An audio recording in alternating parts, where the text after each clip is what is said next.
Tordilho Negro.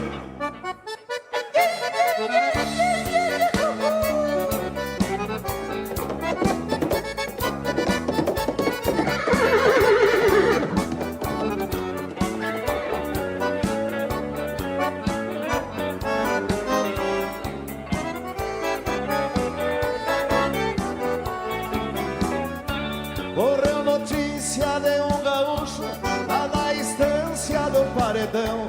Tinha um cavalo, Tordilho Negro, foi mal domado, ficou redomão.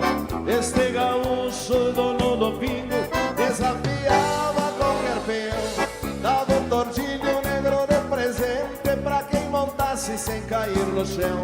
Eu fui criado na lida de campo, não acredito em assombração. Fui na estância topar o desafio, correu boato na população.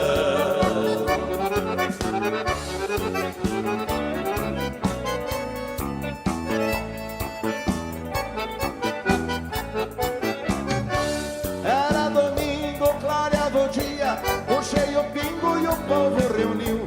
Joguei os trastes no lombo do Taura, murchou a orelha, teve um arrepio.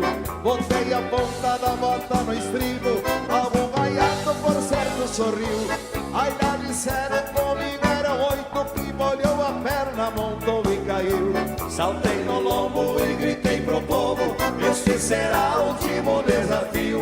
Tordilho Negro berrava na espora, por 20 horas ninguém mais nos viu.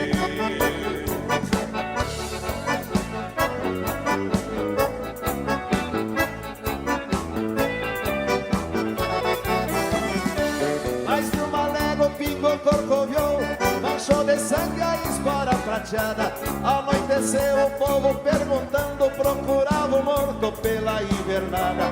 Compraram vela, fizeram caixão, a minha alma estava encomendada. À meia-noite mais de 1000 pessoas deixaram da busca desacorçoada. Dali a pouco ouviram um tropel, olhar os campos, noite enluarada. Eu vinha vindo no Tordilho Negro, feliz saboreando uma marcha troteada.